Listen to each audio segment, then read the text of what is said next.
You're listening to the Teach Better Talk podcast featuring expert educators eager to share progressive tactics to reach more students. Teach Better Talk is created by teachers and fueled by passion. Let's get started.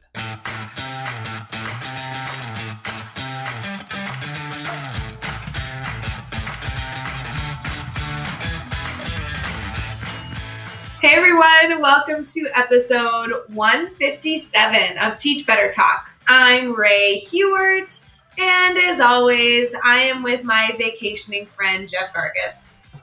Why vacationing? Well, because first of all, you don't do a lot of work. And then second of all, if you were doing some work, you most likely would be enjoying a little bit of a spring break right now because it's the end of March, and this is when most public schools in the U.S. have spring break. Yeah, so a lot of people on spring break. I know you're on spring break now on the 23rd, right? I am, thank goodness. Yes. So if you're listening and you're on spring break, happy spring break to you. Happy spring if break. you're not, happy almost spring break to you. Or happy following spring break. Yeah, and if you've already had spring break, I guess welcome back. That works. Yeah. So, hey, you. So speaking of spring break, I think something we were talking about we wanted to share was the fact that like spring break is this time where you should absolutely relax, right? Please. Get refreshed, get some extra Please. sleep in if you can, right? Maybe do something, go out with your family, do some stuff with your family, your friends, whatever. Enjoy yourself. What? You're encouraging people to go out? That sounds weird. I know, spring break. Crazy, spring break! Yeah. Woo! I mean, you don't have to necessarily do spring break woohoo, but like do something, whatever, relax. I don't care. Like maybe clean your house, whatever you want to do, like take some time for you and yourself and then with the people that you care about. You just went from spring break woohoo to clean the house. Hold on, Jeff. There's got to I'm be gonna tell you right now. In my household, spring break woohoo is cleaning the house. Okay, getting a chance to do that would be awesome. So whatever it is, what I'm trying to say is spring break is a chance for you should definitely take the opportunity to relax and refresh and do something that you enjoy. But what we were talking about also is that it's also a really great time to dive into some of maybe resources and continuing education and stuff that maybe you haven't had a chance to in the mix of the hustle and bustle of everyday teacher life, right? Yeah. So let me ask you really quick before I go into my what are your plans for spring break? Like, are you relaxing? Are you spring break woohooing? Or or is Jeff piling on so much work when it comes to Teach Better Team that you don't have any time to do? It's basically not a spring break at all. Well, okay. Spring break is going to be wonderful, I'm so sure, but I will be working. Normally I have 2 essentially full-time jobs. Now I have 1 full-time job for a week. So I'm going to enjoy a little bit of work, maybe some extra family time. But I think maybe a few extra trips to Zion Coffee for work. Yes, a few like Zion coffees, good work sessions. I think so. Like pamper myself a little. We talk a lot about on breaks wanting to take time for yourself. And I think there's so many easy ways that you can give yourself just a little bit extra love during the week of spring break to make sure that when you head back into the classroom, you're rejuvenated and you're ready for your students and to be your best self when you show up. Because I think sometimes before spring break, Jeff, and of course none of our listeners feel this way, but we get a little tired. We get a little grumpy before spring break. And so being able to kind of head back in the right frame of mind is a big deal. And it sounds like you were alluding to that we could also do a little bit of learning during spring break too. Is that what you were kind of hinting at? Yeah, I think, and I hint at that because I hear that a lot. We hear that a lot with a lot of teachers we work with that are excited about spring break because yes, they get to relax, but also they're like, there's this new course I want to dive into. Here's my stack of books. I know our buddy, I think it was Tim Cavy's got like a stack of books that he's diving into on his spring break. And some people are like, I want to get into, we have, obviously with the grid method, I'm going to rock out a grid on my spring break because I have this little extra bit of time. And I love that. It's one of the things I love most about teachers, I think, is that it's like, hey, here's some time off. And they're like, ooh, let me learn more. Let me work more. Let me prepare more. Let me be better today than I was yesterday because I have some extra time now. So I was thinking we could sort of reward anyone who might be interested in doing something like that, if you're cool with that. Ooh, okay. Go into that, and then I want to give my suggestion for how to spring break right with a little bit of learning. So go do your cool stuff, and then I'm going to wrap that in. All right, so here's what I would like to do, exclusively for our Teach Better Talk listeners. If you are interested, and I want to prelude this with the fact that I want you to relax and hang out. But if you're interested in doing some professional development and learning something new, diving into something new, maybe you've been taking a peek at some of the courses over at teachbetteracademy.com and you're interested in that, if you would like to, you can utilize the coupon code, discount code podcast spring, all one word, and get your first month free of the Teach Better Academy, which the Teach Better Academy gets you, the Academy membership gets you every single one of our courses, all of them unlocked right away. So and workbooks. And all the workbook downloads, everything that's included in all those courses. So that's it's like, I think we're at like $700 or $800 worth of courses. It's a lot of courses in there. And we wanted to figure, hey, take the spring break to dive in for a week, get a feel for things, and maybe learn something new, maybe try something new in your classroom when you head back from spring break. So use Podcast Spring over at teachbetteracademy.com, get your first month free on the Academy. So when you get there, just click on the Academy membership and use Podcast Spring, you'll get in there. So that's what I would like to do for anybody who's interested, right? I love it because we have so many free courses there, right? And that's really a great opportunity for you to dive into an idea that's either common knowledge that's being discussed in education, or it's a great idea to get like 1,000-point view on a concept. But the deeper dive, the courses that have workbooks and activities and a more strategic lens and the personalization of you actually implementing this in your classroom are the full courses. So to be able to get that month free, hopefully it's super easy, and then just $9 a month from there, which is super awesome. But here's my strategy, Jeff. I have been around the block on a spring break or two where I have planned on doing work. So I massively relax like the first few days. And then I keep saying, oh yeah, I'll get to that work. Oh yeah, I'll get to that work. And then it's Sunday night before I go back and I'm like, oi, I never got that thing done, right? Gotta reverse that. Yeah, so here's my strategy. Do an hour or like a little bit of learning very early on in your break. So maybe you take Saturday, Sunday off, but Monday morning, you grab a cup of coffee and you pick up your favorite book and you get reading. Or you grab your cup of coffee and you listen to one of the videos in the courses. Those are only like 3 to 5 minutes long. In an hour, you could get through so many, right?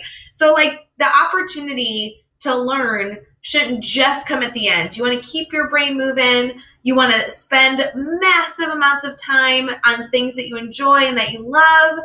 But if you wait all the way till Friday, then you won't get it done. So think about like little bits and pieces. Give yourself kind of like the pleasure of learning throughout your break, and you're going to come out on top in the end, which is awesome.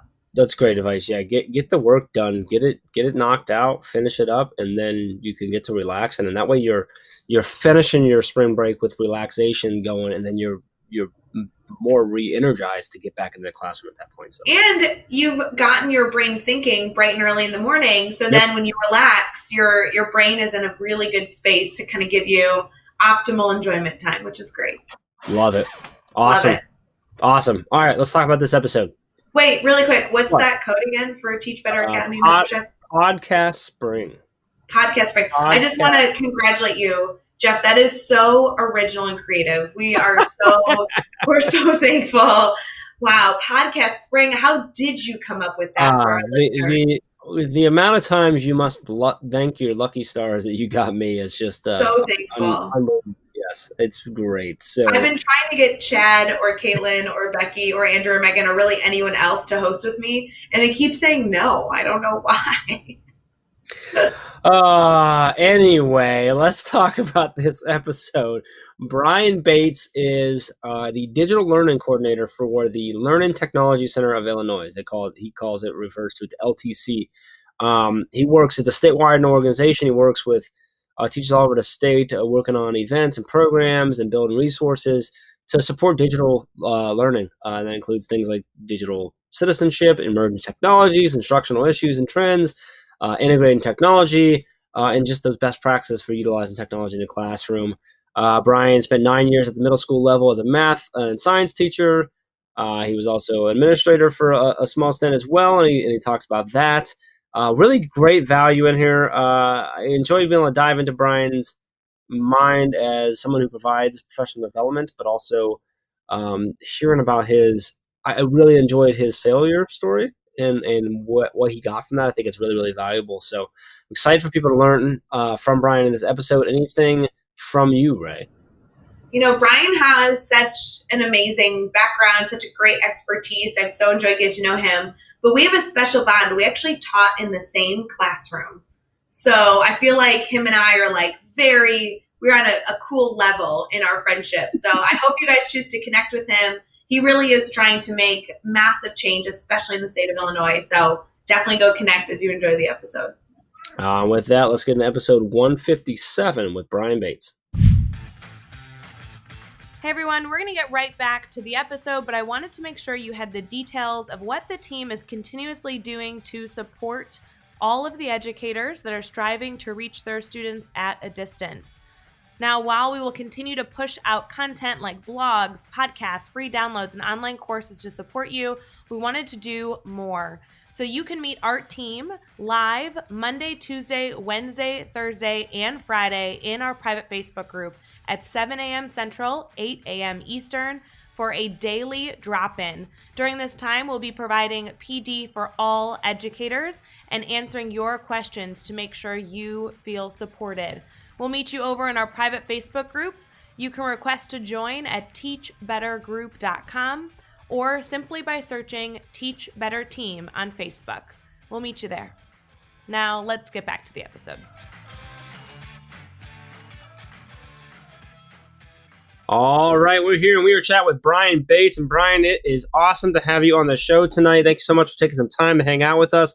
Excited to kind of dive into your world, into your head, and to learn about your story. But before we get too far into it, how are you feeling right now? I feel great. Definitely ready to go. The spring weather has kind of reinvigorated me, and I was able to come out of my out of my hole and experience the sun this weekend. So I feel really good. Thanks for having me on tonight.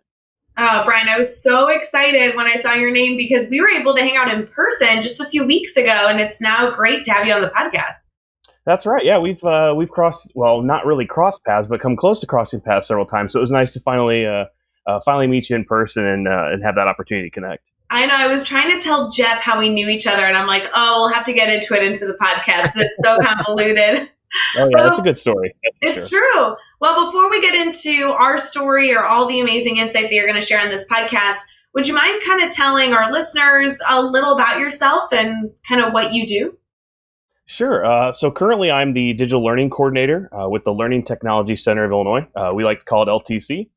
We're a state board of education program that we serve K-12 districts in the state of Illinois with, I like to say, pretty much every part of technology, from coming in the building on through broadband to network and infrastructure to the devices and purchasing, all the way down to kind of my realm, which is using the devices for instructional purposes and providing professional learning. So my role with the digital learning coordinator position is to oversee and develop and plan and promote statewide professional learning events surrounding instructional technology. So these events, are they typically different people from different districts or educators coming into your offices? Or are you going out to schools, or how do those typically work? That's a great question. Our organization is set up really in a unique way. We're a statewide organization, and several of us, I think 8 of our 14 employees are located remotely across the state. Okay. So our home office is in Champaign, but I live in Galesburg. I'm on the western side of the state. We've got people down by St. Louis and Springfield, up in the suburban Chicago area, north central Illinois. So we're kind of all spread out, and we serve kind of in 2 capacities. We serve as a statewide, but then we also have some regional staff. So people can come to workshops and different events at the regional level. So they might be hosted at the ROEs or ISCs. But we also have some statewide events as well. Like we're getting ready to kick off a few Amplified IT G Suite retreats this week, which will be located 3 different locations across the state. So it kind of depends. Some are big events that we have where people come from all over the state, and some are smaller, more local events where people kind of hang out close to their regional office. So it's a little bit of mix of both.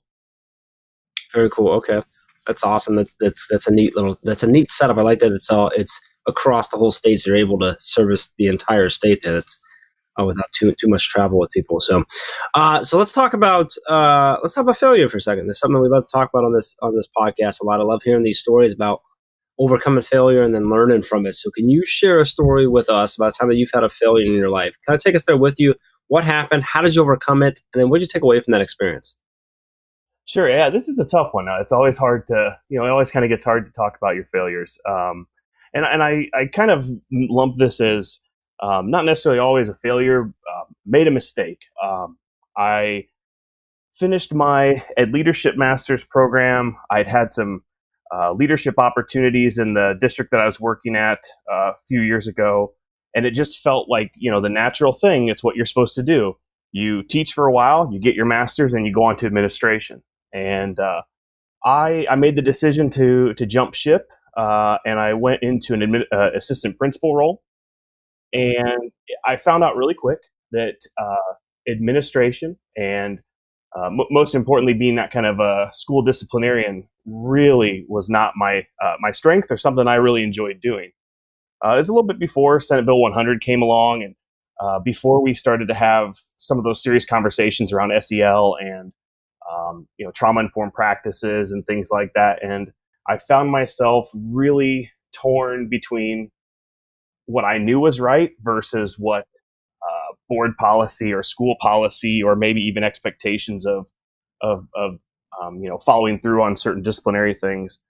I found myself torn between what I should be doing, and there were times it was kind of a conflict of what my morals and my beliefs were in education. And so I said thank you after 1 year as an assistant principal, and I was lucky enough to jump right back into the classroom and really kind of reinvigorate that passion for education, which the best part about it was it made me realize that I wanted to be in some type of leadership role, be in some sort of capacity where I could lead teachers and help them become better with what they're doing, which is when it just kind of all of a sudden clicked that after I left the administrative position, went back into teaching, is when I started going down the path of professional learning and providing some trainings in the district, and that just took off. And then I went on to become a professional development coordinator with our local ROE, and then now into the position I am today. So it really made me realize what my priorities and what my beliefs were, and I went back and was able to kind of regroup and get down on the path that I'm on now. So I love that, because I love how you say that it kind of made you realize sort of where your priorities were, where your passions were, and help lead you to where you are now. And that's what I love about when you can look back on failures or things that might have appeared to be a failure, but you can see that they were really just sort of these road signs that were leading us the way, even if we didn't necessarily see it at the time. So really love that story. I appreciate you sharing that with us. Let's flip it around now. Let's talk about a successful moment. And this can be something big, something small, but tell us what happened. Why was it a success for you? And then what did you take away from that experience? So I think, kind of on the flip of that, that first moment that I really knew that I'd made the right decision to go down this path of professional learning was the first time a district asked me to come in and do a full day in service. And I know, you guys have done those before, and it's, your first one, it's always nerve wracking. And it was the first thing that they asked me to come in and work with their staff on was Danielson framework and teacher evaluation. And that's a really challenging topic, especially when you don't know what's happened in the district in terms of, when the plan got put together and how teachers felt about the evaluation process. And so went in there, and I'd like to say that it was because it was just awesome teachers and awesome administrators that all were on the same page, and it went really, really well. And I remember walking out of there saying, I could do this every day for the rest of my life. And so it made me realize that I was on the right path and doing what I wanted to do and what I was meant to do. Oh, I love that. That's so awesome. So I have to say, clearly you've done a lot, Brian, and I have been able to kind of follow your career for multiple years, even while not really knowing you personally.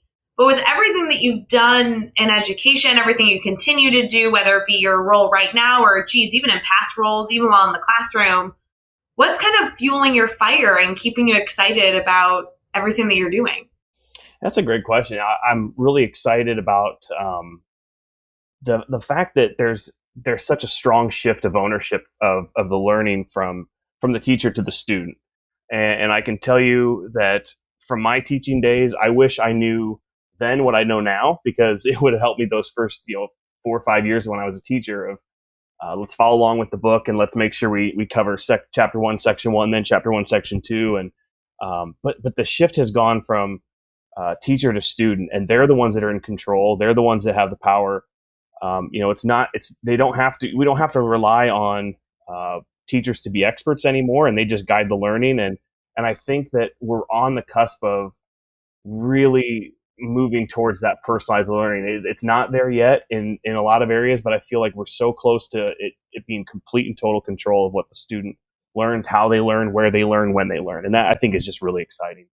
Well, and I think it's interesting what you said when you talk about teachers not needing to be experts anymore, right? Like, it's not about educators having all the answers for all of the situations that could arise on any given day, but it's more about knowing where you can go for those answers and trying to teach students how they can be hungry enough to go and find those solutions as well. And so I love that you shared that as your excitement, because I really think that I kind of share that with you, where teachers are no longer the only people who can deliver content. We have so many tools and resources for that. Instead, educators can be strategic thinkers and supporting their students to dive into the content more deeply, which is so exciting. Yeah, absolutely. And the best part about that is where, kind of that idea and that sort of movement intersects with what I do with working in professional learning and instructional technology, and how instructional technology is really the catalyst for that. And it has made this so much more possible over the last several years that that's why it's really exciting, because it's kind of the best of both worlds coming together. Absolutely. So with everything that you've done, I mean, whether it be classroom work or the amazing work you're doing now, where you're able to support teachers in so many different capacities, and it was so cool to be able to talk with you about that a few weeks ago, what would be your piece of advice? If you had a room full of educators, for the hundreds of listeners we have listening right now, kind of what is something that they need to hear to keep this progressive mindset towards reaching their learners? Yeah, I think that what I definitely wish I would have known back then is you leave your teacher prep programs with you're writing 3-page lesson plans, and then you're writing out unit plans, and so you have your entire life planned out. And we all know that's not true. And so just every day is different with students.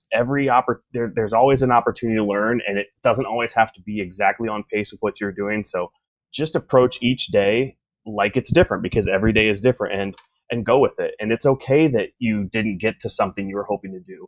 As long as you are still getting kids excited about learning and excited about the content you're teaching, and being there for them and showing them that school's an awesome place to be, it's okay.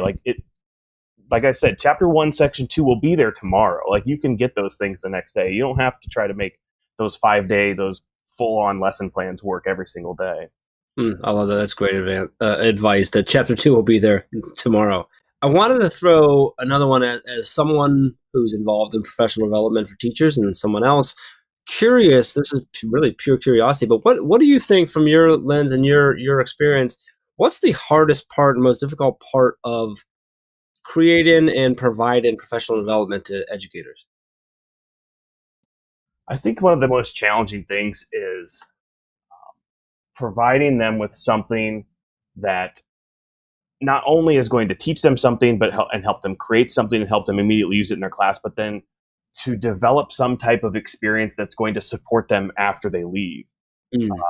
Because I think that it's so easy to sit down and plan a 1-day workshop. It's really easy to plan a 6-week online course. But what's really challenging is to develop that program that's going to have a start point, a middle point, and an end point, but also have supports along the way that's going to be meaningful and provides them with the opportunity to go try it, make mistakes, come back, learn more, learn from each other, and then try it again. And so just continually supporting them throughout the process. I was reading a book, and I can't remember where I read it now, but they talked about like medication. When you take your antibiotics, you don't take it just one day and stop. You take it until the antibiotics are done, because you have to continually take the medication over and over again to make sure that you're healthy. And so with professional learning, it should be the same way. You take that over and over again and continue to do it until that immunity is built up and you've got it, and it's good to go. So.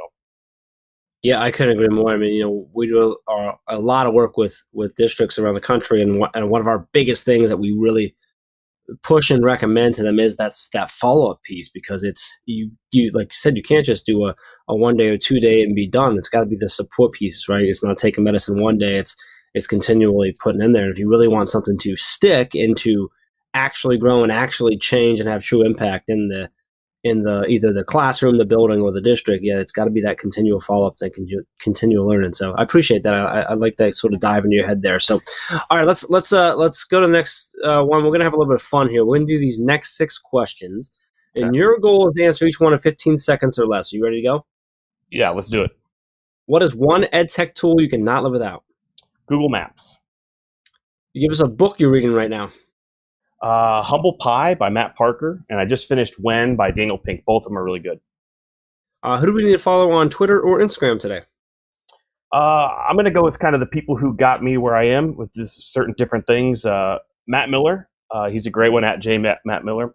Robert Kaplinski, he's my math guy. When I was a math teacher, I love what he does with Open Middle. He's got a new book coming out, which is going to be great. And Dr. Robert Dillon. He's kind of a local guy from the St. Louis area. Love what he does with learning space design. So those are 3 guys you gotta go check out. What's a good YouTube channel or website for educators? I have to plug the LTC, so a great website to go check out for educators would be ltcillinois.org. And give us a daily, weekly, or monthly routine every teacher should get into. I really like reading Ed Week. And finally, the best piece of advice you've ever received.